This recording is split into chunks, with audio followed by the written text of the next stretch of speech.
waited for. Everything you want is right here. We gon' give them what they came for. We gon' take it up from last year. Shoot on my shot, boy, I'm long range. Me and the team on the same thing. Stayed down, never switched up. Only thing changed was the game. I'm in the zone now. Nothing can change what we on now. When I pull up, know it's going down. Foot on the gas, ain't no slowing down. Aiming for greatness, no settling. Kick down the doors, they won't let me in. Taking no L's, yeah, I gotta win. Watch me kick down the doors, they won't let me in. Who running the game now? Foot on the gas, can slow down. No, my team, we holding it down.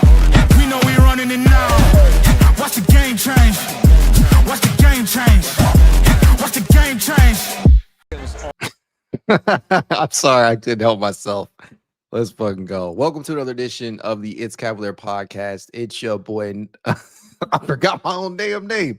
It's your boy, Mac. Listen, tonight our Cleveland Cavaliers did battle with none other than the Chicago Bulls on the second leg of a back-to-back. And I'm not going to lie to you. This was a rough game to watch in the first half. I mean, nothing was going in. Everything was being made by Chicago. The perimeter defense left a lot to be desired. Donovan Mitchell was 1 of 10 from the field through the first 2 quarters. And all of this complaining, all of this woe is me mentality that I saw all over social media was for naught, as the Cleveland Cavaliers would wind up coming back and winning this game on the backs of a couple of players in particular. We're going to highlight each one, but man, oh man, that was a fun sequence. I feel the need to play that one more time, so I'm just going to do it. That's worth the demonetization. Even if YouTube pulls that down just because I put that clip in there, it will all be worth it, because man, that was just the highlight of the night. It would have felt like it it didn't matter as much if the Cavaliers would have lost this game, but it means that much more because they were able to come back and win this one by the score of 128-122. That second half was a fucking doozy, man. They outscored Chicago 40-26 in the third quarter, and they followed that up with the fourth and pulling ahead and outscoring them 32-24 in that one. Just such a big time performance. You had multiple Cavaliers go out there and play their asses off in that second half. Donovan, remember, after I said he would finish with 29 points after having just 3 at halftime. That's crazy. That's absolutely crazy. Evan Mobley, pretty great night from him as well. 24 points, 8 rebounds, 5 assists, a block, was 9 of 14 from the field. Oh, man. Jaylen Tyson was key in this one. There were 2 triples, almost back-to-back, that he hit in the latter stretches of that fourth quarter that were big. I mean, this is a dude who I think we all believe it at this point in time. Jaylen Tyson has earned his every single minute that he has been out there. He has earned. This was a big year coming into this season for him with the opportunities that laid ahead of him. And he has done nothing but seize that opportunity and make every single big shot that has been thrown his way. Now, after this 10-game stretch that the Cavaliers have opened the season with, he is averaging 11.3 points, 3.5 boards, and 1.9 assists, but he is shooting 47.8% from deep on 4.6 attempts. This man is cashing, absolutely knocking down just about every triple opportunity that he hits. And he had 2 in the late stretches of this game where he went 3 of 4 from deep, 75%. That were pivotal in making sure that the Cavaliers were able to complete this comeback. Jaylen, his stat line tonight reads 17 points, 7 rebounds, 3 assists, 2 steals, 2 blocks. Very versatile stat line, and 30 minutes and 37 seconds of action for Jaylen Tyson tonight. This dude just continues to find new ways to impress. And honestly, quite honestly, I do believe I am of the mindset that Jaylen Tyson is going to be in the top 5 for voting of most improved player if he continues to play like this, because he's knocking down big shots. He's playing really, really solid defense at the point of attack. He is contributing off ball and on ball. He is a big time addition in terms of the glass because he's out there hustling. One of the biggest complaints that this team that we have had with them is simply just the ability to crash the glass or be more impactful out of the guards or the wing rotation on terms of getting to the rebounds, right? They just haven't been able to do that every single game. Jaylen Tyson is kind of the lone individual in that grouping of players that is going to consistently show effort on the glass. And I know that he's not always going to have gaudy stat lines in terms of the rebounds overall, but the ones that he put down tonight, all 7 of them, they felt necessary. They felt needed. And to me, Tyson, there's just this uncanny confidence, this unshakable, unflappable confidence that he plays with nightly on a nightly basis. And I think that you just can't teach that. It's an intangible. It is such an intangible for a team like this to have available to them on a rookie scale contract, a player out there that we know, he has a future ahead of him if he continues to play like this. But man, such a big performance from Jaylen Tyson tonight. And then there was a pass to Donovan Mitchell late in the game where he fits it in a very tight window. Good catch for Donovan, obviously, but the pass, the ability to make that, it was beautiful. It was some beautiful basketball being played out there at the end of that game, despite how this one started. I mean, I already mentioned Donovan had a great game. Tyson, he was phenomenal in this one at points. DeAndre Hunter, I mean, I'm going to continue to play that highlight as we go on. Probably going to see a few more times, but DeAndre was probably the most important player in this one, simply because when nobody else's shot was falling, because Tyson, it wasn't great in the first half. Donovan Mitchell, I already mentioned, was 1 of 10 through the first 2 quarters. Dean Wade couldn't hit shit. I mean, Lonzo, this is a pretty rough game for Lonzo. Jarrett Allen wasn't involved as much from an offensive standpoint without Darius Garland out again, who, was out due to load management purposes, not playing on the latter half of a back-to-back. But in saying all of that, DeAndre Hunter was probably the player that kept them afloat, especially in that first half when absolutely nobody was hitting anything, because he would finish with 29 points on 10 of 16 from the field. Whenever the Cavaliers needed a shot, whenever they needed somebody to kind of break these runs that Chicago was going on, DeAndre was right there to draw some contact, get to the rim, knock down a triple, knock down that midi floater that we've come to know he is comfortable with taking. He was just one of these guys out there that refused to lose this game. So big ups to DeAndre Hunter, who honestly was the focal point of the offense. At least that's the way that it felt in the early going. I know Donovan Mitchell led them in shot attempts tonight at 24, and he kept trying. He kept trying. But we got to show all the love that we can to DeAndre Hunter tonight, because he was key in this one. He was pivotal.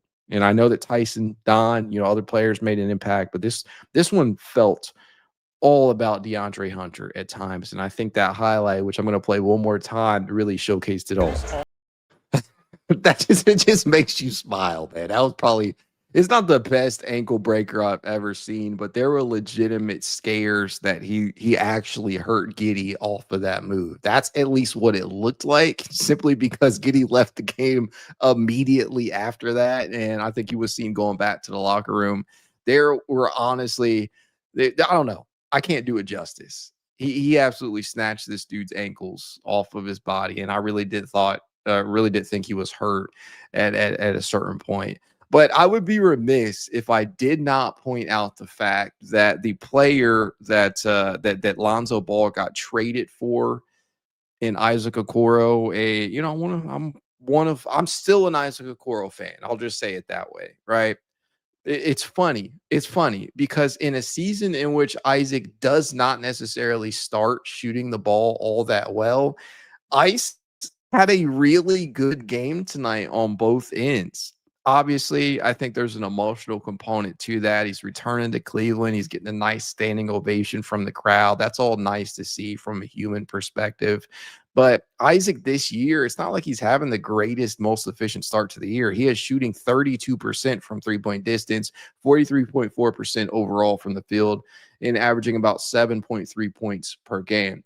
Flash forward to tonight, and he hits 3 of 4. I think he goes 3 of 3 from the first half, or in the first half rather, and he led the Bulls tonight with 19 points. He also contributed on the glass, pulling down 4 rebounds and dishing out 3 assists, and he made life difficult on Donovan Mitchell at times. And I think that's fair to say, but it was nice, objectively speaking, to see Isaac Okoro have a good game. But the thing that we all wanted over everything else was simply just Isaac taking the L. And that's what happened. I can live with Isaac Okoro having a good game. I can live with anybody that the Cavaliers moved on from, whether that be Kevin Love or George Niang or Karis LeVert. I can live with the Cavaliers getting beaten. Well, not getting beaten. I can live with the Cavaliers getting torched by Isaac Okoro or anybody else that they've moved on from. What we don't want to see happen is that, and the Cavaliers lose in the process. So good for Isaac, even better for the Cavs. Again, really, really rough game tonight from the likes of Lonzo Ball. And here's what I'll say about Lonzo. When Lonzo's shot is not falling, and Lonzo is, from an efficiency standpoint, having an abysmal start to the year. He entered tonight shooting 29.3% from the field, including 25.8% from three-point distance. This season, from an efficiency standpoint, has not been kind to Lonzo Ball, and I think that's fair to say, and I will not dispute anybody in saying so, because that honestly is the case. I remain a fan of Lonzo Ball. I still think that things will end up working out. He did have a couple of nice sequences. He had a nice pass at the end of the third quarter. One of the big passes down the court, one of the outlets that we know that he is capable of providing the Cavaliers. That was good, but it is overshadowed due to some of the other misgivings, right? And I think that for people that are wanting Lonzo to be the replacement from an offensive production standpoint from Ty Jerome, are probably always going to be they're not going to be impressed by what this man brings to the table, because when the Cavaliers as a unit are not knocking down shots, and we know one of Lonzo's best qualities is getting his guys involved, making sure that he's feeding guys the rock and putting them in the best positions to score. When they're not playing well, he is not going to look good. And then on the defensive end, yeah, it's fair to say that Lonzo did not necessarily have the greatest game from a defensive standpoint, as Chicago was able to get many of these different things done while he was out there on the perimeter D'ing up. And that's fair. But I still implore people, remain patient. I think this coaching staff is going to be patient with Lonzo. And I know that when games like this happen, when Isaac Okoro has a great night, the people are going to be like, oh, what is Lonzo doing? What's he bringing to the table? And while I completely understand that, I think that we, at just 8 appearances into the Lonzo Ball experience, we have to understand that, one, it's a marathon, not a sprint, and his ultimate test of how valuable he is will come during the postseason. Ramping up, getting the efficiency up as time goes on, and overall, above anything else, staying healthy is way, way, way, way more important to me at this point in time with Lonzo. And so far, so good in that regard. They've been really precautious with him, and I think that's the way it should continue. No back-to-backs, or at least don't play both games in a back-to-back, and keep the minutes in that 20, no more than 22, 24 minutes per game. And in a lot of these, that's exactly what they're doing. So as long as he can stay healthy, I'm not really too worried about the offensive side of the basketball for Lonzo. I know that hasn't been the greatest start, but he does things from game to game, and it may just be quarter to quarter where you're like, okay, I can see how this is going to help in the long run, but it's not as consistent as you might like or you're hoping for. But overall, what I'm trying to say is I wouldn't worry about Lonzo too much just yet. There's way, way, way more that he can bring to the table. We just got to give him time and be patient, as Ian 7064 says down here. But I think you see what this Cavaliers team was able to fight through in terms of looking like this would possibly be an L. And I would hope that you were impressed by their ability to come back in this one, because that third quarter, man, it was beautiful. It was a sight to behold as Cleveland would go on, I think, a 15, a run of 15 in this one. The Bulls led by as many as 19 points tonight. Cleveland never led by more than 9. And there was a good amount of lead changes in this one, 6. And the game was tied 7 total times. Something else that I think is really, really important was the second chance opportunities for Cleveland tonight, as they would manage to score 12 second chance points to Chicago's 4. And I think a lot of that was their ability to attack on the offensive glass, as you had Evan, Jarrett, Dean Wade, hell, Sam Merrill. I saw Sam Merrill crash the offensive glass on at least one. It obviously happened. He pulled down 2 offensive rebounds, but there was one in particular where he just crashes and he manages to secure an additional opportunity for Cleveland. And it's stuff like that out of the guards that you need every single game, especially when you got all these long rebounds. And I think that was really great to have. It was really, really great to have out there. And another key reason why Cleveland was able to come back in this one, because if your shot is not falling, and as a unit tonight, Cleveland shot 37% from deep to Chicago's 44.8%, and they took 46 triples. And this is the thing that I try to remind myself every single night, that we don't have Darius out there. The dribble penetration is going to be lagging, right? In these past 2 games, Darius has actually led, prior to tonight, the past 2 games, Darius had led the Cavaliers in drives per game at 11. That's even over Donovan and Evan. And I think when you don't have that available, when you don't have somebody out there that can drive and kick, you don't have somebody out there that can hit on dump off passes, that right there is going to probably cause an elevation in terms of the reliance on the 3-point shot. And I think you saw that a lot tonight, especially as the Cavaliers were trying to get back into this one in the early going, and it stretches down late.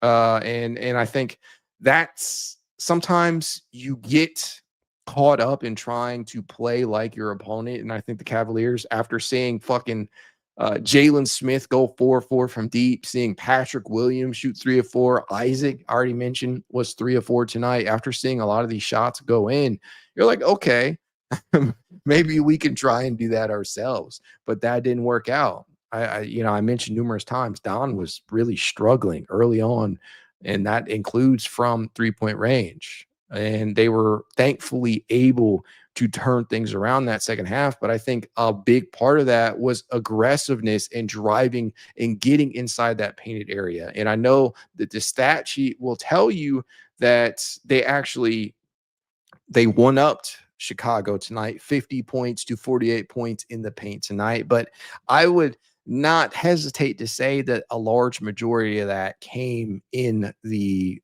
second half, as Cleveland really tried to do what they could to get to the rim when the shot wasn't falling. And I think that was just huge, absolutely huge. And then when the threes did start falling, thank God it was timely ones, like the 2 from Jaylen Tyson, or the one down the stretch from Donovan Mitchell. And I think that is where you start to see how effective this team can be once they get things going inside. Then you can transition to trying to work your way outside towards the perimeter and taking that 3-point shot again once you have the threat of the drive. And we saw DeAndre Hunter, Donovan Mitchell, hell, we even saw Evan Mobley do this a couple of times in that second half. And I think when you don't have Darius Garland available, you have to find creative ways to be able to do so, especially in a game where Lonzo just does not have it going. And I saw a question down here. I'm not trying to ignore it. I'm going to try and get back to it here. I think it reads from Freddie Black, Q13 asks, hey, Mac, do you think Lonzo would be effective in more drive and kick situations? I do, but I'm conflicted when it comes to Lonzo being a driver of the basketball. One thing that I've said numerous times, and I'll say it again, Lonzo traditionally has never really been a huge driver of the basketball. Never driven more than I think 300 and I had the exact stat, like 385 total drives in one singular season. Never been more than that. Evan Mobley had almost as much. I think Evan Mobley had around 400 plus last year, just last season. Donovan as a guard, it's not really something he has ever truly done. The bulk of his playmaking comes as a transition or break starter or somebody that can hit you with an entry pass, things of that nature, hit you on cuts. And we've seen him do that, but he has just never truly been a drive and kick guy. And yeah, there are some sequences, there are certain games where Lonzo will do that maybe once or twice a game, but it doesn't happen with a lot of frequency. The one that really sticks out to me most, funnily enough, is the one I think it came against it may have been against Boston, but or Atlanta, where he hits Jaylen Tyson in the left corner off of a drive and kick with about 50 something seconds left in the game. I can't remember which one specifically, but I remember the sequence at the very least. He drove and kicked it out to the left hand corner for a Jaylen Tyson triple. It was beautiful. Absolutely beautiful. And I think it's within his game, but the combination of the historical context, or at least what we have to rely upon in terms of what he has done in his career, combined with his rather lengthy injury history, I'm not sure that I really want him driving all that much, if that makes any sense. And I think that when you see him throw these outlets, when you see him hit cutters, when you see him able to throw entry passes, I think that you see the inherent value of having a playmaker like Lonzo, but that is kind of like one of the key differences between a Darius Garland and a Lonzo Ball. Darius is a great driver of the basketball. He was sixth in the entire league last season at doing that, but Lonzo is just not one of those guys that has ever truly done that with any amount of frequency or volume. Marshall Sadler says, don't you need some kind of speed or foot speed to drive and kick and to be effective like Garland? Lonzo just isn't fast and twitchy enough to do that consistently. That's a good point. And I think that it's not always the case. If you have a crafty enough of a handle, you can get away with that if you are twitchy enough. Yeah.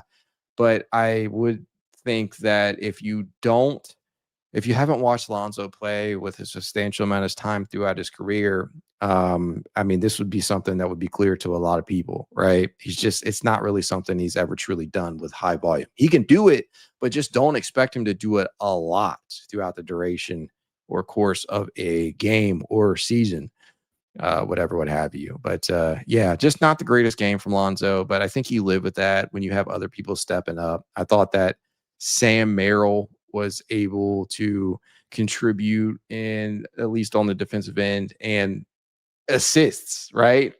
The craziest thing to me about tonight, the craziest stat line tonight is Sam Merrill dishing out 8 assists. I mean, this guy, he shot 37.5% from the field. That's 3 of 8 for anybody who wasn't paying attention. But he also doled out 8 assists. He was hitting guys on the move, cutting down low in the paint, whether it be Jarrett Allen or Evan Mobley. He was finding his guys. And I think where in a game where he doesn't shoot all that well, when he goes 2 of 6 from deep, definitely finding other ways to be valuable, because a lot of people entering the season were saying that Sam Merrill was just a shooter when he got that contract. What were people saying? He's overpaid. And I think he's made a lot of people look really, really silly, obviously, to begin the season. But even in a game where it's just not, the shot isn't falling with as much flair, right? It isn't as hot as it has been. I think that you understand the value and the versatility of a player like Sam Merrill, because not only is he a flamethrower from 3-point distance, but he is a very solid defender at the point of attack. He is a good playmaker when they actually give him the opportunities to at times. And I think that he has shown you that he is willing to fight for rebounds. And I think that If you've watched Sam play for any period of time, you probably would have come to understand this already and would have joined the the Sam hive. But good to see him contribute even when the shot isn't falling. Just hope that people are finally fully bought in on the idea of Merrill being a 100% playoff rotation contributor. But I think those are really my biggest takeaways from this game, right? I can't put too much stock into one singular game, but I must say it was really nice to see this team gut a win out, and I know they've faced a lot of adversity this season already with the injuries that they have dealt with, whether that be Max Strus and Darius Garland being out, whether that be Evan Mobley, not Evan Mobley, whether that be Jarrett Allen breaking his finger, right, missing a couple of games, Donovan Mitchell, Lonzo, guys just missing games here and there. Sam Merrill's dealt with some stuff. Dean Wade with the eye just coming back tonight. Larry Nance Jr. not being out, not being in the game tonight, precautionary purposes, but they've fought through adversity time and time again to begin the season, and they've come out the victor more often than not. So I think that's pretty good. And that's it's probably a good place to really, really hop into the chat. Let's see here. Nicotine 2977 says, I just realized Isaac Okoro was their leading scorer. Happy for Ice. I am too. I will forever be a fan of one Isaac Okoro. Whenever the Cavaliers play the Bulls and Ice is in the game, I'm just hoping that regardless of what happens, whatever he does out there, hope it results in an L like it did tonight. And that's where it is. That's where it ends. Jarif Gang says Jaylen Tyson is like a Josh Hart type guy. And in my opinion, your thoughts? Honestly, I don't think that that's a bad comparison. People have been making that comparison for a long time now, really since before he entered the NBA. But I think the thing that has begun to separate Jaylen Tyson from Josh Hart is simply the shooting, because Josh Hart historically is not a good shooter. Just 34.2% for his career from 3-point distance, and he's shooting just 34.8 this year in his 7 appearances, and he hasn't looked nearly as effective this year for the New York Knicks. And I think he is obviously versatile. I think the biggest thing that people like to align Hart with in regard to Tyson is the rebounding ability, especially on the offensive glass. And you see Tyson do that a handful of times a game. But I think that though his game is very reminiscent of Josh Hart, I'm not sure as the season goes on that same comparison is going to continue to apply, because by all accounts, Tyson looks like a superior shot maker, especially off ball. And that to me is worth celebrating, because this is a player who the Cavaliers obviously bestowed a lot of faith in. I think that when they first drafted him 20th overall, I think the thought process from a lot of people, including myself, is that he would be an eventual Karis LeVert or Isaac Okoro replacement. And lo and behold, it's kind of felt like he's doing both of their jobs, right? He's providing the floor spacing and the offensive firepower that Karis LeVert was bringing to the table, while bringing the same defensive tenacity, albeit maybe not necessarily at an elite level at times. But I think that his game has molded and combined all these different aspects of what we needed out of certain players. And he's done a phenomenal job to begin this season.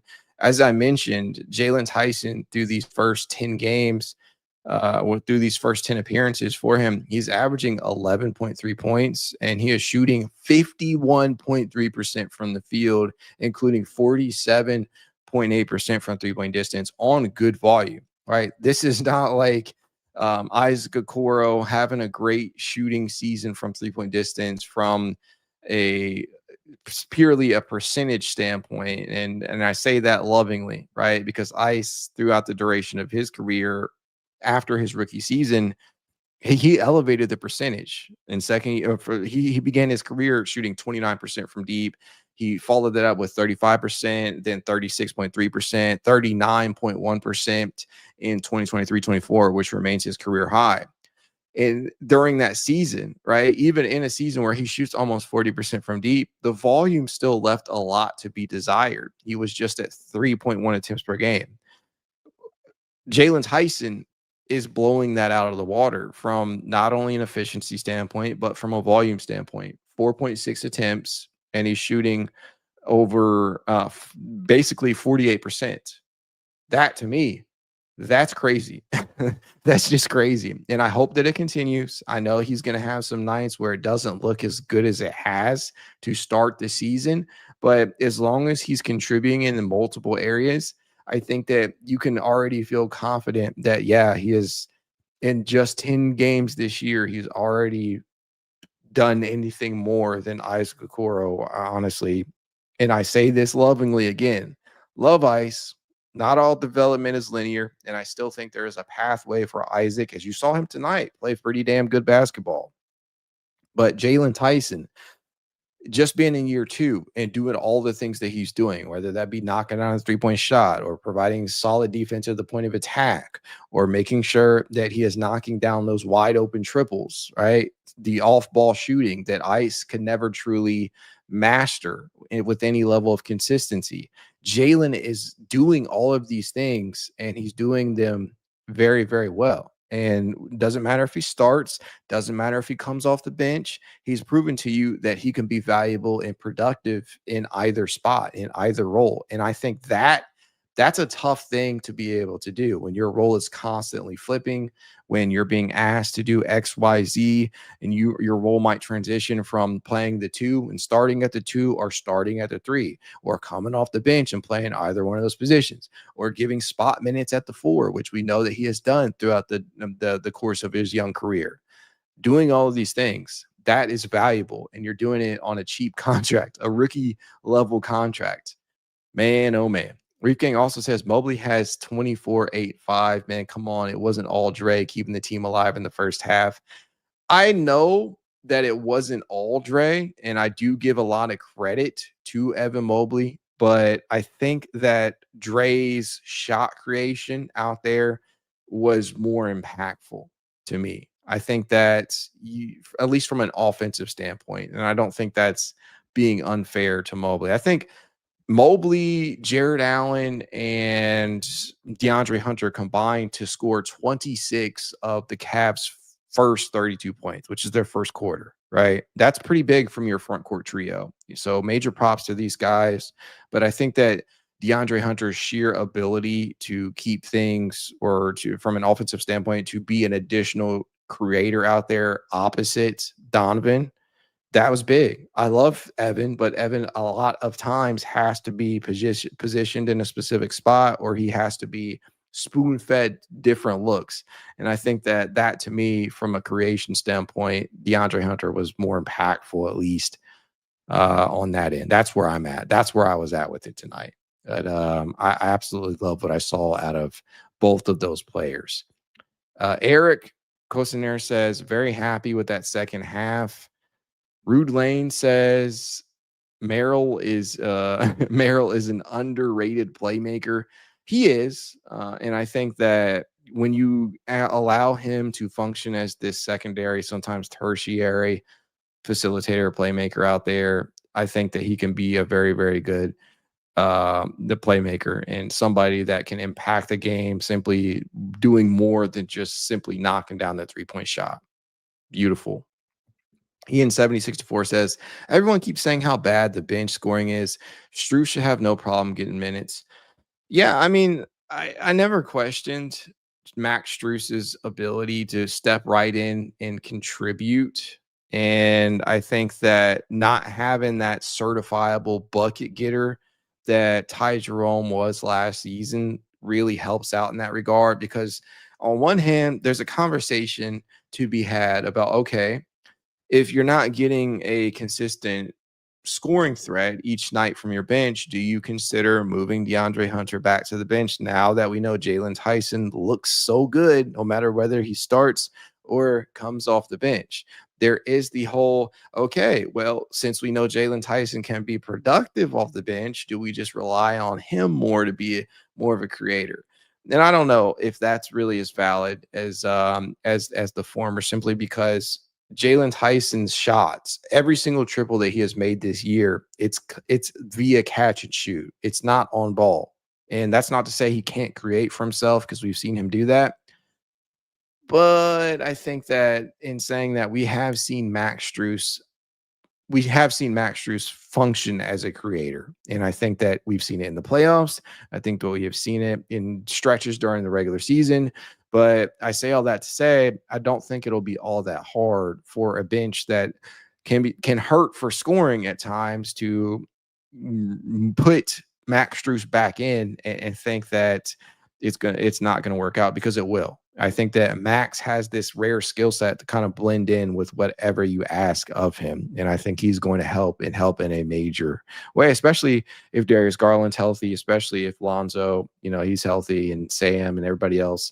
I think you're going to be okay. But yeah, I think Max is going to be a big contributor off this bench, and he's going to give players like Merrill, he's going to get him even more open shots. I think it's going to make Lonzo's game and what he brings to the table from a playmaking standpoint look even better, because when you don't have consistent scoring threats on the bench and Lonzo's coming off the bench, his game is not going to look as good as it possibly could. DeAndre Hunter, 70. Dr. Claw, you know who I'm talking to. DeAndre sort of fills that Levert role, but isn't as wild with the ball, and you can actually play him as a proper small forward against these teams. Yes, and I think that the size, obviously, he has traditional wing, small forward size out there, and we know that he can play the four. We know that he can be effective playing the four and effective coming off the bench as an on-ball creator.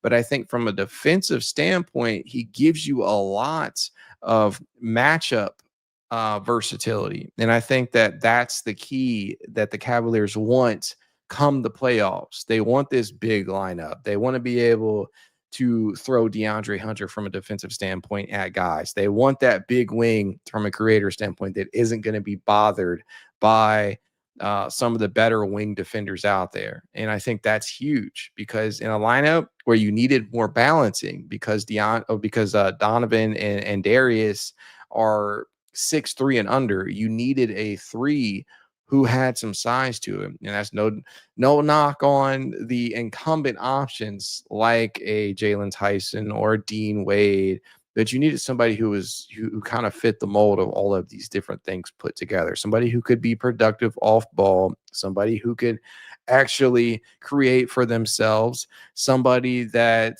was not chopped liver defensively, and you needed one player to be able to do all of these different things to be able to beat out the rest of the options. But I think that moving forward, Kenny Atkinson has a lot of options, and I think that's a beautiful thing. Last season, you didn't have this amount of depth. You didn't have this amount of versatility. You didn't have this amount of sheer talent to work with at your disposal. You didn't have guys like Jaylen Tyson taken, and I know Jaylen was on the roster last year, but he wasn't like this. And we know that Sam Merrill was capable of shooting the net off the rim, the net off the rim and whatnot. But I don't think you were getting collectively many of these same types of performances happening at the same time. And I think that's a great thing, because from an internal development standpoint, with this new CBA and second apron being what it is, you needed that to happen. Make no mistake. And I think the Cavaliers were banking on that happening, because we have heard Kobe Altman mention like 3,000 times internal development, internal development, internal development. We're going to lean on our internal development. And I think that now what you're seeing is that he's being proven right in that regard. These guys watch these guys play every single night. They get to see them in close proximity almost every single day because of practice and whatnot. They know a little bit more than we do as fans, or a lot more actually. But I think that they had a vision and they've executed it. And while it can look rough around the edges at times, I think that overall they've done a fantastic job with their scouting of late first round picks, undrafted talent, second round picks. They've had some misses, but I think the hits are really starting to show up now. And I really, really have to call attention to that because they've done a fantastic job with guys like Sam Merrill, right? With guys like Jaylen Tyson, with Craig Porter Jr. And I know Craig isn't the perfect player, and I know he has his games where he looks non-existent at times, but I think that being able to find value in the later stages of a draft, in undrafted free agency, in the back end of the first half, I think that's commendable. That's commendable. It's beautiful though. That is it's a beautiful thing. Tez Erica 9856 says, I'm getting used to Kenny experimenting and starting to enjoy it. I think that we all knew that entering this year, at least I hope you guys did, that this would be the early stretches of the season would be all about not only getting Evan Mobley more involved as a self-creator, but lineup and rotation experimentation. And I think some of that is by necessity because of who has been unavailable and who has actually been available. But I also think that it was always important to come into this season with an open mind because it was never going to look the same as it did last year, especially you're missing Ty Jerome, a huge portion of the bench.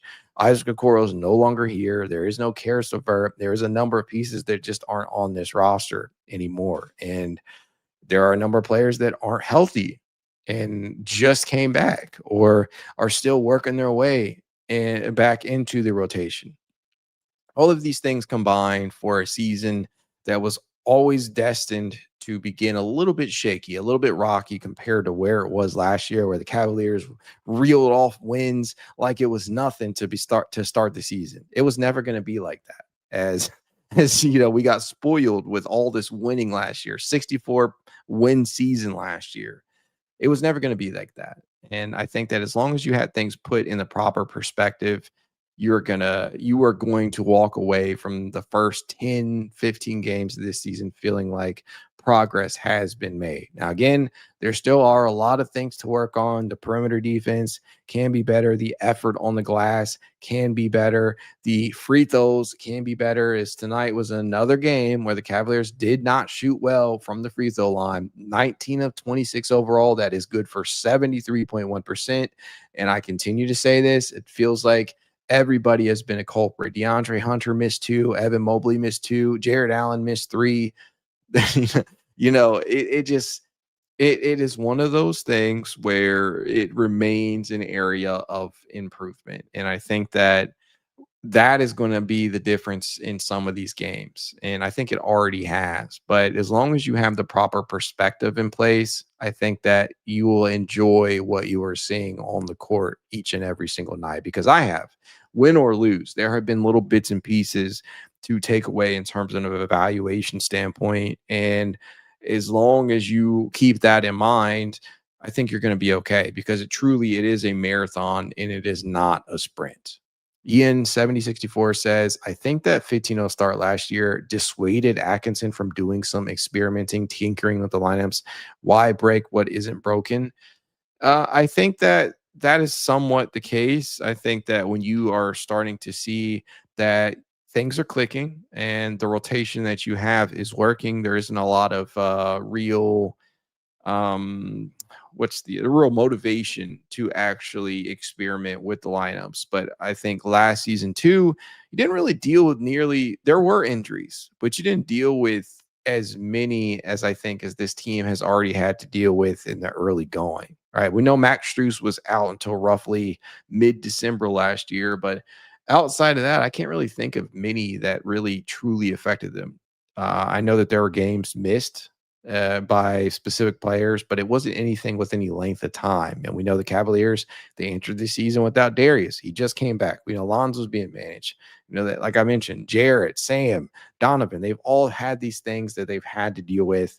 And I think that's kind of thrown a wrench in the equation in terms of consistency.